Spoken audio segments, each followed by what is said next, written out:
The evidence for the anti-Buddhist policy of Sasanka has been evaluated by modern scholars quite vigorously. According to G.S. Chatterjee, Sasanka was quite clearly one of the rare rulers of ancient India who followed a policy of persecution against Buddhists. R.G. Basak also feels that it will not be justifiable to exculpate Sasanka from his cruel actions. Similarly, Allen believes that, to quote him, it is certain that Sasanka was a persecutor of Buddhism, although the Chinese pilgrim may credit him with more than he deserves, unquote. However, it has been pointed out that to consider Sasanka a persecutor of Buddhism would amount to simplistic understanding of history. The stories of persecution of Buddhism by Sasanka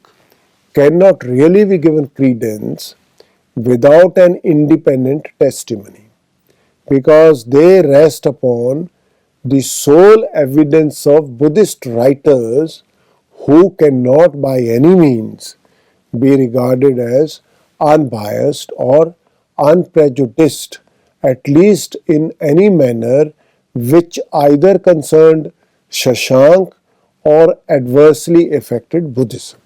It is also pointed out in support of this opinion that Xuanzang himself observed that in Karanswaran there were not only 10 Buddhist monasteries but also over 2,000 monks.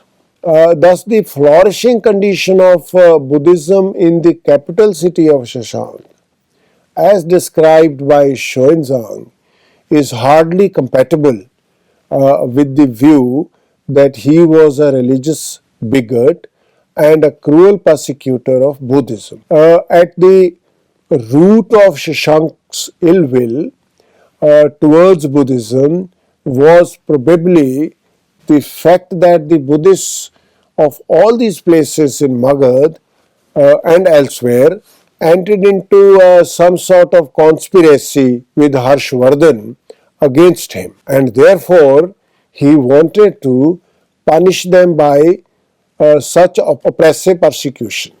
B.P. Sinha has given a very interesting analysis of the background to the anti-Buddhist actions of Sasanka. Sinha points out that it is quite reasonable to assume that the Buddhists were probably the most fully organized sect in India who, through their numerous monasteries and seats of learning, exercised sufficient leverage in the politics of Magad.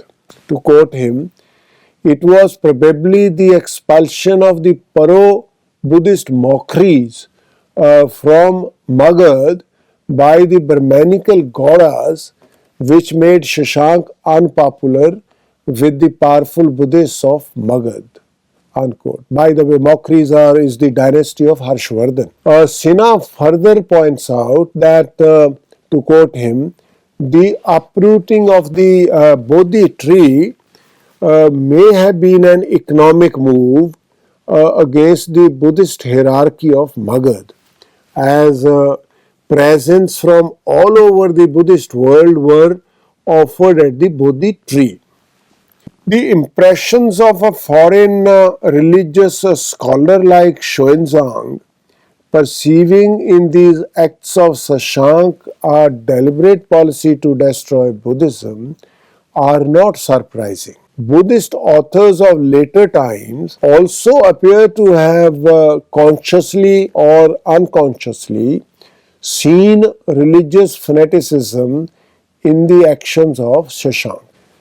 Thus, the motives of Sasanka seem to have been both misunderstood and exaggerated, according to Sinha.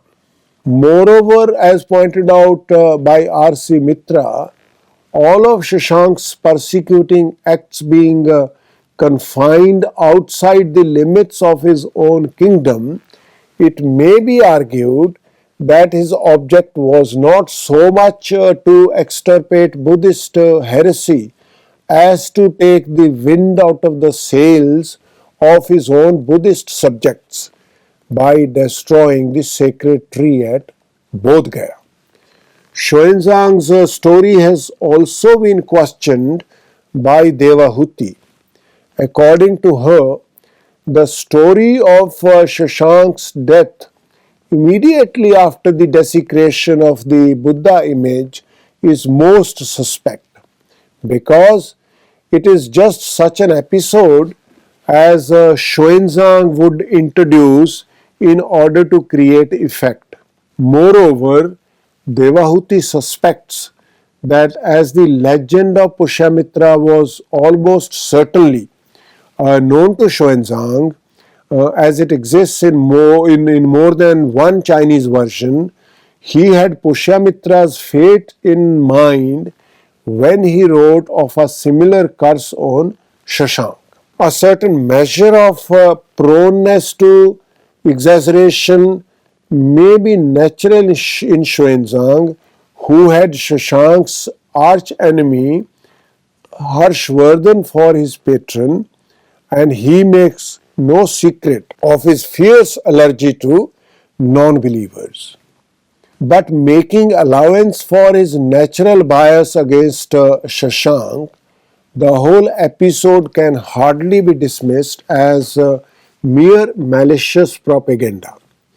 But at the same time, whatever might have been the motive and the measure of his persecution, its effect was not disastrous for Buddhism. Whether inside his kingdom, where Xuanzang found Buddhism in a fairly flourishing condition shortly after the death of Shashank, or outside his kingdom. So what I have tried to say in this lecture is that Harshvardhan, who was very sympathetic towards Buddhism, appears to have become extremely biased in favor of Buddhism, and this kind of attitude seems to have affected his policies. And his contemporary Shashank was on the other hand, being a follower of Lord Shiva, somewhat biased against Buddhism. It is generally agreed that to consider Shashank as a kind of terrible persecutor of Buddhism is not correct. As Sena has pointed out, he took some actions against the Buddhists in Bodh Gaya and places such as Patliputra, largely because the Buddhist population was very sympathetic towards his arch enemy Harshvardhan, and also because a lot of income was accruing to the Mahabodhi temple, which seems to have been helpful in Harshvardhan sort of raising resources against Shashank. So therefore perhaps Shashank was somewhat upset because of this kind of thing that was happening, and that he seems to have indulged in few anti-Buddhist acts.